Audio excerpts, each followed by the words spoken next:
আজকে এখানে আসছি মূলত আজকে আমি ব্যথিত, আমি মর্মাহত।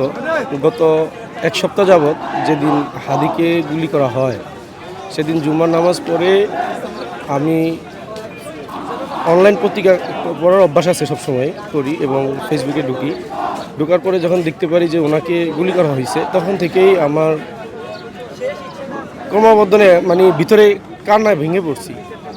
আমার বড় ভাই থাকে এবং আমার যারা থাকে সবাইকে বলছি যে ভাই এটা কি হলো, তখন থেকে আমার হৃদয় কাঁদতেছে।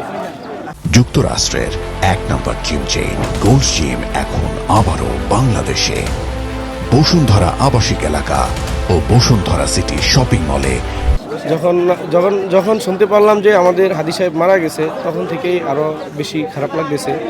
আজকে এখানে আসার উদ্দেশ্য হয়েছে যে আমি এই ইতিহাসের সাক্ষী যদি হতে না পারি, এই হাদি সাহেবের জানাজা যদি অংশগ্রহণ করতে না পারি, তো নিজের কাছে ছোট মনে হবে, লজ্জিত মনে হবে যে আমাদের দেশের জন্য কথা বলে এমন একজন বীর, যে এখানে ভারতের আধিপত্যের কথা বলে তাকে শহীদ দিতে হয়েছে।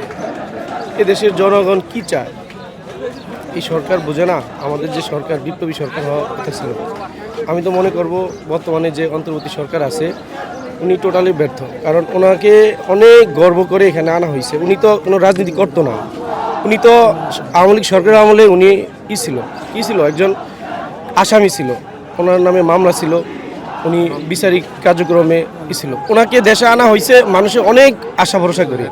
ছাত্ররা এই দেশে রক্ত ঝরাইছে, বিপ্লব ঘটাইছে। যে কোনোভাবে হোক আওয়ামী লীগ সরকার দেশে চালাইতে ব্যর্থ হয়েছে। তারা যেহেতু ব্যর্থ হয়েছে, তাহলে যারা আসছে তারা তো ভালোভাবে চালাবে। তারা কি করলো?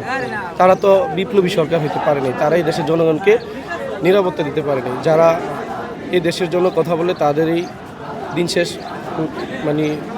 মৃত্যুর কোলে ঢলে পড়তে হয়।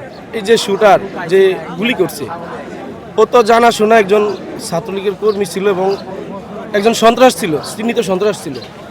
আমার প্রশ্ন যে এই ব্যক্তিকে 5ই আগস্টের পর অবশ্যই সে জেলখানায় ছিল, তাকে অ্যারেস্ট করা হয়েছে। তো সে কিভাবে মুক্তি পায়? আমার কাছে প্রশ্ন, বাংলাদেশের বিচার বিভাগ কিভাবে এত দুর্বল, কিভাবে এত খারাপ? কারা এই বিচার বিভাগের ব্যবস্থাপনা করে?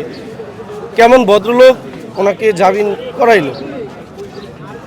এই উকিলকে তারা কিভাবে একজন এই অস্ত্রধারী শুটারকে জামিন দেওয়া হলো? এটা কার ইন্ধনে? আমি রিকোয়েস্ট করব, বাংলাদেশের আইনের প্রতি আমি অবশ্যই শ্রদ্ধা করি, তবে এই আইন না যে আইন একজন মোবাইল চুরি করে, একজন মোবাইল চোরকে 6 মাস 1 বছর জেল খাটতে হয়।